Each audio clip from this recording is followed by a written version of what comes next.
அதாவது மீலாது கொண்டாடுகிறார்கள், பெருமானாருடைய பிறந்த நாள் கொண்டாடுகிறார்கள். இது ஆகுமா கொண்டாடலாமா? ரசூலுல்லாஹ் பிறந்த நாள் கொண்டாடக்கூடாதா? நிறைய சொல்லுவார்கள். ஏன் காபத்துல்லாஹ் ரசூலுக்கு கெட்ட இயலாதா? சொல்லலாம். அல்லாஹ்வுடைய நல்லடியார்களே, வரையறை என்ன? பெருமானார் கொண்டாடினார்களா? எங்களையும் விட ரசூலுல்லாஹ்வை நேசித்த சஹாபாக்கள் பிறந்த நாள் ரசூலுல்லாஹ்வுக்கு கொண்டாடினார்களா? கலீஃபாக்கள் கொண்டாடி காட்டினார்களா?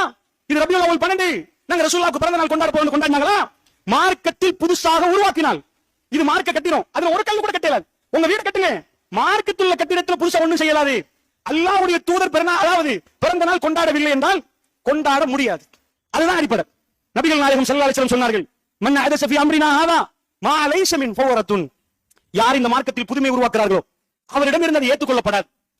இவைகள் இல்லை என்று சொல்வதால் எங்களை வஹாபிகள் என்றும் தௌஹீதுக்காரன் என்றும் விரலாட்டுவர்கள் என்றும் வெளிநாட்டிலிருந்து காசுகளை பெற்றுக்கொண்டு மார்க்கத்தை பேசுகிறோம் என்ற சாடல்களையும் எங்களுக்கு சொல்லிக் கொண்டிருக்கிறார்கள். ஒரு விடயத்தை உங்களுக்கு உறக்க சொல்கிறோம், கேளுங்கள். அல்லாஹும் அவனுடைய தூதரும் எந்த விடயத்தை எங்களுடைய வாழ்க்கையில் எடுத்து நடக்கும்படி சொன்னார்களோ அந்த விடயத்தை தவிர நாங்கள் எந்த விடயத்தையும் எடுத்து நடக்க மாட்டோம். எந்த விடயத்தின்பால் ஏவ சொன்னார்களோ அதை தவிர வேறு எதையுமே நாங்கள் ஏவ மாட்டோம். எங்களுக்கு வெளிநாட்டிலிருந்து பணம் வரவிட்டாலும் பரவாயில்லை, எங்களுக்கு கொலை அச்சுறுத்தல்கள் வந்தாலும் பரவாயில்லை, எங்களுக்கு வாழ்வாதாரத்திற்கான வழிகள் அனைத்தும் அல்லாஹ் தருவான் என்ற ஏகத்துவத்தின் அடிப்படையில் வாழ்பவர்கள் நாங்கள். தவக்குலுக்கு மத்தியில் வாழ்பவர்கள் நாங்கள். மீலாத் இல்லை என்பதற்காக வேண்டி நாங்கள் நபிகளார் மீது நேசமற்றவர்களா? நிச்சயமாக கிடையாது. மீலாத் என்பதை அல்லாஹ்வுடைய தூதர் அவருடைய வாழ்நாளில் ஒரே ஒரு முறை கொண்டாடி அவர்கள் வழிகாட்டி சகாபாக்கள் அதை செய்து அதை பின்பற்றி வந்திருப்பார்களாக இருந்தால் இன்றைய தினத்திலே நிச்சயமாக உங்களை விட அதிகமான படங்களை செலவழித்து அதிகமான சோறுகளையும் சாப்பாடுகளையும் சமைத்தெடுத்து உங்களை விட சிறப்பாக மீலாதை கொண்டாடக்கூடியவர்களாக நாங்கள் திகழ்ந்திருப்போம். ஆனால் அல்ஹம்துலில்லாஹி ரப்பில் ஆலமீன் வஸ்ஸலாத்து வஸ்ஸலாமு அலா சய்யிதினா முஹம்மதின் ஸல்லல்லாஹு அலைஹி வஸல்லம். அம்மா பாத்.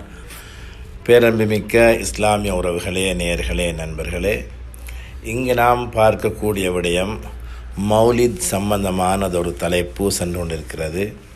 இதில் குறிப்பாக இங்கு பேசக்கூடிய சகோதரர் ஆதில் ஹசன் என்பவரும் இன்னும் ஒரு சகோதரர் அங்காலே பேசியிருக்கிறார். இதுபோல பலரும் பேசியிருக்கிறார்கள்.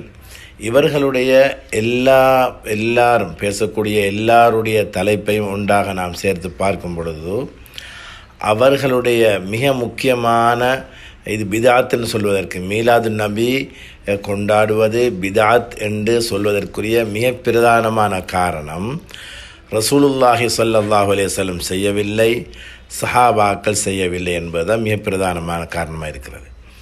இதை சொன்னவர்கள் யாருன்னு தேடி பார்க்கக்குள்ள இவர்களுடைய பிரதானமான ஒரு பகுதி தான், அதாவது இந்த இது மாதிரியான சிந்தனைகள் வரக்கூடிய இடம் இப்னு தைமியா ரஹிமஹுல்லான்னு சொல்லக்கூடியவர்.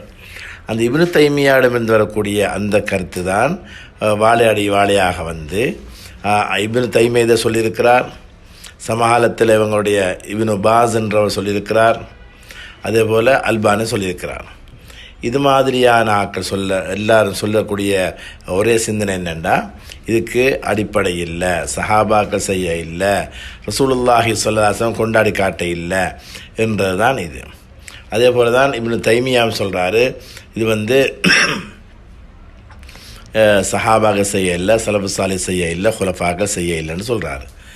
எனவே இவர்களுடைய பிரதானமான பகுதி ரசூலுல்லாஹி ஸல்லல்லாஹு அலைஹி செய்யவில்லை, சஹாபாக்கள் செய்யவில்லை என்றதான் அவங்களோட பகுதி. அருமையான சகோதரர்களே, மிக தெளிவாக நாம் விளங்கிக் கொள்ள வேண்டிய ஒரு பகுதி மார்க்கத்தில். இது நாங்கள் வந்து 2 பகுதி இருக்குது. முதலாவது வஹாபிச சகோதரர்களுக்கு நாங்கள் சொல்லக்கூடிய விடயம், அடிப்படையே இல்லாமல் மார்க்கத்தை சொல்பவர்களால் வார விளைவென்றது தனி. உதாரணமாக நாம் பார்க்குறோம், இந்த ஆதில் ஹசன் என்று சொல்லக்கூடிய சகோதரர் பேசும் பொழுது அவர் அந்த ஹதீஸை சொல்கிறார். அதாவது மா லைஸ மின்ஹு மன் அஹ்தஸ ஃபீ அம்ரினா ஹாதா மா லைஸ மின்ஹு ஃபஹுவ ரத்துன். இஸ்லாத்தில் இல்லாத ஒன்றை புதிதாக உருவாக்கினால் அது மறுக்கப்படும் என்று சொல்லியிருக்கிறார். ஆனால் இந்த ஏற்கனவே நாங்கள் வேறு பதிவில் குறிப்பிட்டிருக்கிறோம், இவங்க விடக்கூடிய பிழைகளை நாங்கள் பார்க்கக்குள்ள ஒன்று ஹதீஸில் சொல்லப்பட்டது உண்டாயிருக்கும், இவர்கள் தரக்கூடிய விளக்கம் வேறொன்றாக இருக்கும். அல்லது இவர்கள் ஒரு தங்களுக்கென ஒரு வட்டத்தை கீறி வச்சு கொண்டு அந்த வட்டத்துக்குள்ளால் மக்களுடைய சிந்தனையை கொண்டு வந்து வச்சு கொண்டு ஆகுமான விடயத்தையும் கூடாதுன்னு சொல்கிற பழக்க வழக்கங்கள் இவர்கிட்ட இருக்கிறது நாங்கள் பார்க்குறோம். அந்த தொடரில் தான் இந்த மஸ்அலாவையும் பேசியிருக்கிறார்கள். அதாவது ரசூலுல்லாஹி ஸல்லல்லாஹு அலைஹி செய்யவில்லை, சஹாபாக்கள் செய்யவில்லை என்றதால் ஒரு விடயம் பிதாத்தாக ஹராமானதாக ஒரு நாளும் மாறாது என்ற விடயம்தான் நாங்கள் விளங்க வேண்டிய ஒரு பகுதி. அவர் சொல்லக்கூடிய ஹதீஸை நாங்கள் பார்ப்போம். மன் அஹ்தஸ ஃபீ அம்ரினா ஹாதா மா லைஸ மின்ஹு ஃபஹுவ ரத்துன் என்றால், இஸ்லாத்தில் இல்லாத ஒன்றை ஒருவர் உருவாக்கினால் அது மறுக்கப்பட வேண்டியது என்றதில் எந்த விதமான பிரச்சனையுமே இல்லை. உதாரணமாக தொழுகை இருக்குது, அந்த உதாரணத்தை அவர் சொல்கிறாரு. அதே போல் இதர இபாதத்துகள் இருக்குது.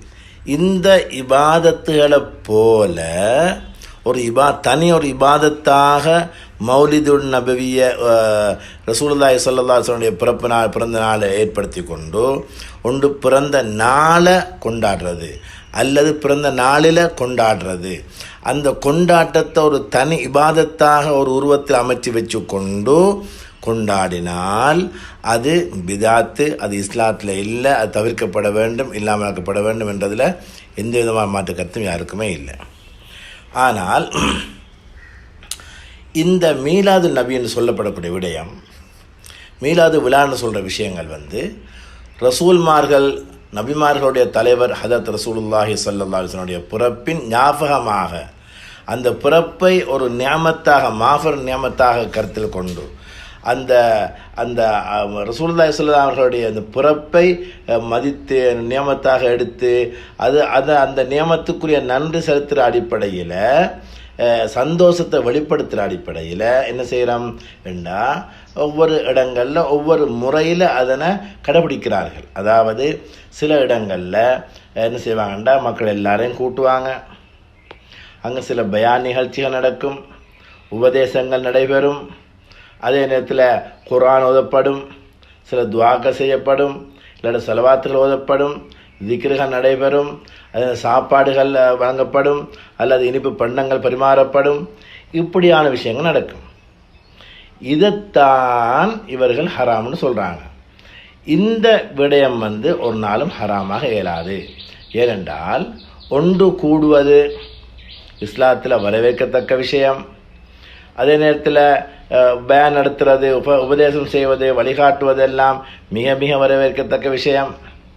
அதே போல் உணவளிக்கிறது இஸ்லாத்தில் வலியுறுத்தப்பட்ட விடயம். அதே நேரத்தில் அதே மாதிரி அந்த இனிப்பு பண்டங்கள் வழங்குறது, இது எல்லாமே இஸ்லாத்தில் வலியுறுத்தப்பட்ட வேண்டப்பட்ட நன்மை சொல்லப்பட்ட விஷயம் தான் இதெல்லாம். எனவே இதுகள் செய்வதால் ஒரு நாளும் மீலாது நபி என்றது என்ன செய்யாது, ஹராமாக மாட்டாது. இதனை ஹராம் என்று சொன்னால் இவர்கள் எதனை ஹராம் என்றுகிறார்கள் என்றால் இஸ்லாம் வலியுறுத்தின விடயம், அதாவது ஒன்று கூடக்கூடாது, ஒன்று கூடுறது ஹராம். பயான் ஒன்று கூடி வச்சு உபதேசம் செய்யக்கூடாது, குத்பாக்கள் செய்யக்கூடாது, விளக்கங்கள் கொடுக்கக்கூடாது, அது ஹராம். ரசூலுல்லாஹி ஸல்லல்லாஹு அலைஹி வஸல்லம் புகழக்கூடாது, அது ஹராம். உணவு வழங்கக்கூடாது, இனிப்பு பண்ண வழங்கக்கூடாது, அது ஹராம் என்று சொல்வது தான் மீலாது நபி விழாவை ஹராம் என்று சொல்வதாக அமையும். எனவே இஸ்லாம் எதனை சொல்லியிருக்கிறதோ அதனை தான், அந்த விடயங்கள் தான் இந்த தினத்தில் நடக்கிறதே தவிர சொல்லாத வேறு ஒரு விடயம் உருவமாக இந்த இடத்தில் நடப்பது கிடையாது. எனவே இது மீலாது நபியாக கொண்டாடும் பொழுது தனி ஒரு இபாதத்தாக கொண்டாடுவது இல்லை. எனவே இது ஹராம் என்றது என்று சொல்லவே இயலாது. இது பிதா ஹசனான்னு சொல்கிறது. பிதா ஹசனான்னு சொல்லக்குள்ள நம்ம ஏற்கனவே நான் குறிப்பிட்டோம், இவர்களுடைய அதாவது இப்னு தைமியா கூடாதுன்னு சொல்லியிருக்கிறாரு, பிதான்னு சொல்லியிருக்கிறாரு, இப்னு பாஸ் சொல்லியிருக்கிறாரு, அதே மாதிரி அல்பானி சொல்லியிருக்கிறாரு. ஆனால் இது இந்த இந்த இந்த மீலாத் சம்பந்தமாக பல உலமாக்கள், உதாரணத்துக்கு இப்னு ஹஜர் அல் அஸ்கலானி ரஹிமஹுல்லாஹ் இது சம்பந்தமாக சொல்லியிருக்கிறாங்க. மன் தஹர்ரா ஃபி அமலில் மௌலித் அல் மஹாசின் வ தஜன்னப ضدها கான பித்அத்தன் ஹஸனா. இப்னு ஹஜர் சொல்கிறாங்க ரஹிமஹுல்லாஹ், இந்த மௌலிதுடைய இந்த இதில் தினத்தண்டு நல்ல அமல்களை ஒருத்தர் செய்கிறாரு, நல்ல விடயங்கள் செய்கிறாரு, அதுக்கு மாற்றமான விடயங்களை விட்டு தவிர்ந்திருந்தால் அது பிதா ஹசனான்னு சொல்லியிருக்கிறாரு இப்னு ஹஜர். ஜலாலுத்தீன் அஸ்ஸுயூத்தி ரஹிமஹுல்லாஹ் சொல்லியிருக்கிறாங்க ஹுவ மினல் பித்அத்தில் ஹசனான்னு சொல்லியிருக்கிறாரு, அல்லத்தி யுசாபு அலைஹா ஸாஹிபுஹா. இந்த இந்த தினத்தில் செய்யக்கூடிய அமல்களுக்கு சவாபு நன்மை கிடைக்கிற விஷயத்தை விரிவாக பேசியிருக்கிறார். அது இப்னு ஹஜர் அல் ஹைஸமி ரஹிமஹுல்லாஹ் பேசிக்கிறாங்க, அல் இஹ்திஃபாலு பி மௌலிதிஹி ஸல்லல்லாஹு அலைஹி வஸல்லம் மினல் பிதஅல் முஸ்தஹ்ஸனான்னு பேசிக்கிறார். என்னன்னு சொன்னா, அதாவது இந்த தினத்தன்று இப்படி கொண்டாட்டங்கள் நடைபெறுவது சிறந்த வரவேற்கத்தக்க வேண்டத்தக்க ஒரு பிதஅத்து என்று சொல்லிக்கிறார். அது மட்டுமில்ல, இமாம் கஸ்தலானி பேசியிருக்கிறார்கள். இமாம் சஹாவி ரஹிமஹுல்லாஹ் அஹ்தஸஹு உனாசுன் ஸாலிஹூன யக்ஸிதூன பிஹி தகர்ருப இலல்லாஹி வ தஅதீம நபிய் ஸல்லல்லாஹு அலைஹி வஸல்லம் ஃபஹுவ பிதஅத்துன் ஹஸனா சொல்லிக்கிறாங்க. நல்ல மக்கள் இதை துவங்கி வைத்தார்கள், அல்லாஹ்வுடைய நெருக்கத்தை அடைய வேண்டும் என்ற நோக்கத்தில் அமைத்தார்கள். அதே நேரத்தில் நபி ஸல்லல்லாஹு அலைஹி வஸல்லம் அவர்களை உயர்த்த வேண்டும், அவங்கள மதித்து புகழ்ந்து உயர்த்தி அவரை தாதீம் செய்ய வேண்டும் என்ற அடிப்படையில், எனவே இது பிதா ஹசனான்னு பேசியிருக்கிறார்கள்.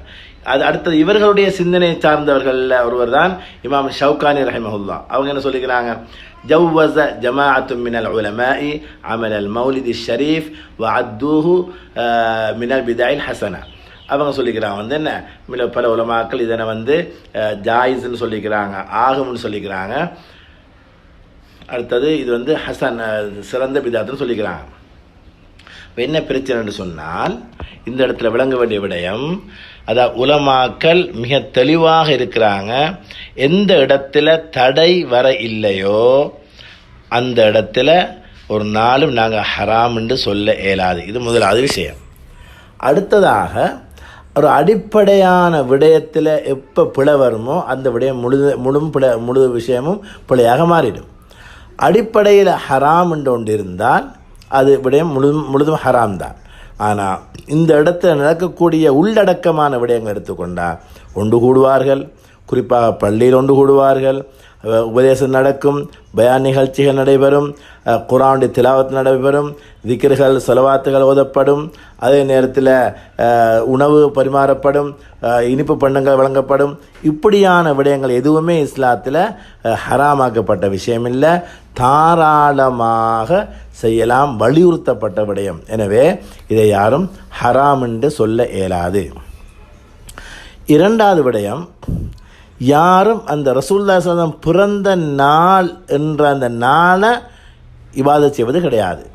இப்படி இவர்கள் நினைப்பதாக இருந்தால் அந்த மௌலிதை கொண்டாடுவது ஹராம் என்று சொல்லக்குள்ள, அந்த மௌலித் என்ற ரசூலுல்லாஹி ஸல்லல்லாஹு அலைஹி வஸல்லம் பிறந்த நாள், இந்த பிறந்த நாளை ஒருவர் கொண்டாடினார், நாள் என்று அடிப்படையில் அதை கொண்டாடினால் யோசிக்கலாம். அப்படி யாருமே கொண்டாடுவது கிடையாது. பிறந்த ரசூலுல்லாஹி ஸல்லல்லாஹு அலைஹி வஸல்லம் பிறந்த அந்த தினத்தை யாரும் கொண்டாடுவது கிடையாது. பிறந்த நாளில் இப்படியான முறையில் ஒன்று கூடி ரசூலுல்லாஹி ஸல்லல்லாஹு அலைஹி வஸல்லம் வரலாறுகள் சொல்லப்பட்டு, சீராக்கள் சொல்லப்பட்டு, அவர்களுடைய தியாகங்கள் சொல்லப்பட்டு, அவர்களை எவ்வாறு பின்பற்ற வேண்டும், எவ்வாறு நடந்து கொள்ள வேண்டும் என்ற எல்லா விடயம் தான் சொல்லப்படுதே தவிர ஹராமான எந்த விடயமும் நடைபெறுவது கிடையாது. எனவே பிதா இது இந்த அதாவது வழிகேடான பிதா என்று சொல்லக்கூடிய, வேகமாக பேசக்கூடிய இன்றைக்கு இந்த சோஷியல் மீடியாவில், அதாவது சமூக வலைதளங்களில் பிதா அதாவது ஹராம்னு சொல்லிக்கொண்டு இது பிதத்தானது, பிதத்தெல்லாம் வழிகேடுன்னு சொல்கிறது நான் பார்க்குறேன். எனவே குறிப்பாக இந்த இடத்துல முன்னாள் இடத்துல முர்ஷித் அப்பாசி பேசியிருக்கிறாரு, இந்த இடத்துல ஆதில் ஹசன் பேசியிருக்கிறாரு. இவங்க எல்லாருமே அடிப்படையை இழந்து ஏதேதோ பேசி கொண்டிருக்கிறத நாங்கள் பார்க்குறோம். ஒரு விடயம் ஹராமாகிறதா இருந்தால் அடிப்படையை பார்க்க வேண்டும். ஆனால் இங்கே நடக்குது, பள்ளியில் நடக்குது, சாப்பாடு வழங்கப்படுது, பேசப்படுது, உபதேசம் செய்யப்படுது, ஸலவாத்து, திக்ர், திலாவத் இதெல்லாம் நடக்கிறத போய் ஹராம் என்று சொல்வதாக இருந்தால் இவர்களுக்கு அந்த அடிப்படையான அறிவு கிடையாது. பிதா என்று சொல்கிற விஷயத்தை இமாம்கள் அழகாக விளங்கப்படுத்தியிருக்கிறாங்க, முன்னால் குறிப்பிட்டோம். எனவே இதில் எந்த விதமான பிழையும் கிடையாது. இதை ஹராம் என்று சொல்லக்கூடியவர்களுக்கு எந்த விதமான ஆதாரம் கிடையாது. இவர்கள் சொல்லக்கூடிய ஹதீஸ் தான், மன் அஹ்தஸ ஃபீ அம்ரினா ஹாதா மா லைஸ மின்ஹு. இஸ்லாத்தில் இல்லாத ஒன்றை இருப்பதாக ஒரு இபாதத்தாக அமைக்கும் பொழுதுதான் எல்லா பிரச்சனையும் வரும். ஆனால் இஸ்லாத்தில் இல்லாத ஒன்று இதுக்குள்ளால உள்ளடங்குவதாக கிடையாது. எந்த விடயமும் இதுக்குள்ளால உள்ளடங்க இல்லை. இஸ்லாத்திற்கு வெளியால் உள்ள விடயம் இந்த இடத்துல உள்ளடங்க இல்லை. எனவே எந்த விதமான பிரச்சனையுமே கிடையாது. தாராளமாக ரசூலுல்லாஹி ஸல்லல்லாஹு அலைஹி வஸல்லம் பிறந்த அன்றைய தினத்தில் பள்ளியில் ஒன்று கூடலாம், வேறு இடங்களில் ஒன்று கூடலாம், எங்கும் ஒன்று கூடலாம். எந்த இடத்துல இவனை செய்யலாம், அது அந்த நாளை குறித்து வச்சு செலவாத்து அல்லது திக்ர் செய்கிறது, இபாதத் செய்கிறது, அல்லது ரசூலுல்லாஹி ஸல்லல்லாஹு அலைஹி வஸல்லம் அவர்கள் பிறந்த நாள் திங்கக்கிழமை, அந்த திங்கக்கிழமை நோன்பு வைப்பார்கள். கேட்கப்பட்டது சொன்னார்கள், இன்றைய தினம்தான் நான் பிறந்த நாள் என்று சொல்வார்கள். எனவே அந்த தினத்தில் இபாதத் செய்யலாம், அல்லது திக்ர் செய்யலாம், திலாவத் செய்யலாம், நல்ல உபதேசங்கள் செய்யலாம், உணவுகளை பரிமாறலாம், இனிப்பு பண்டங்களை வழங்கலாம். அதில் ஹராம் என்று சொல்லக்கூடிய இவர்களுக்கு இடத்துல எந்த விதமான ஆதாரமும் கிடையாது என்பதை நாங்கள் மிக தெளிவாக விளங்கிக் கொள்ள வேண்டும். அந்த அடிப்படையில் ரசூலுல்லாஹி ஸல்லல்லாஹு அலைஹி வஸல்லம் அவர்களுடைய ஞாபகமூட்டுதல், அவர்களுடைய வாழ்க்கையை எடுத்து நடத்தல், முழுமையாக நாம் பின்பற்றுதல், இந்த விடயமெல்லாம் சரியாக எங்களுடைய வாழ்க்கையில் வருவதற்காக வேண்டி இப்படியான வாய்ப்புகள் சந்தர்ப்பங்களை பயன்படுத்தி பிள்ளைகளுக்கு, குழந்தைகளுக்கு, மூத்தவர்களுக்கென இஸ்லாத்தை பரப்புவதற்கு, சொல்லிக் கொடுப்பதற்கு, போதிப்பதற்குரிய வாய்ப்பாக இந்த நேரங்களை, இந்த வாய்ப்பை நாம் பாவித்து கொள்ள வேண்டும். வல்ல அல்லாஹ் நம் அனைவருக்கும் தெளிவான விளக்கத்தை தருவானாக. ஜஸாக்குமுல்லாஹு கைரன். வஸ்ஸலாமு அலைக்கும் வரஹ்மத்துல்லாஹி. அடுத்து இந்த இடத்தில் எல்லாரும் அவதானிக்க வேண்டிய மிக முக்கியமான விடயம்தான், இவர்கள் எல்லாரும் ஒன்றே குறிப்பிடுகிறார்கள், சஹாபாக்கள் செய்யவில்லை, ஹுலஃபாக்கள் செய்யவில்லை என்று. அதைத்தான் எல்லாரும் அவதானிக்க வேண்டும். சஹாபாக்கள் செய்த தராவி தொழுகை, அவர்கள் 20 ரக்காத்துகள் தொழுதிருக்கிறார்கள். தொழுதவர்கள் சஹாபாக்கள், தொழுகையை நடாத்தினவர்கள் சஹாபாக்கள். 1400 வருடங்களையும் கடந்து அதே தொழுகை வந்து கொண்டிருக்கிற இதே நேரம் இவர்கள் அதை பார்த்து பிதாத் என்றும் வழிகேடு என்றும் சொல்லிக் கொண்டிருப்பதை நாம் அவதானித்து வேண்டும். அடுத்ததாக சஹாபாக்கள் குனூத் ஓதினார்கள், உமர் ரலியல்லாஹு அன்ஹு ஓதியிருக்கிறார்கள். ஆனால் அதையும் இவர்கள் பிதாத்னு சொல்கிறார்கள். எனவே இவர்கள் தங்களுக்கிடையில் தெளிவான முரண்பாட்டை கொண்டவர்கள் என்பதை பொதுவாக எளிதாகவே எல்லாருக்கும் விளங்கிக் கொள்ளலாம் என்பதையும் நான் இந்த இடத்துல ஞாபகத்தில் கொள்ள வேண்டும். அஸ்ஸலாமு அலைக்கும் வரஹ்மத்துல்லாஹி வபரகாத்துஹு.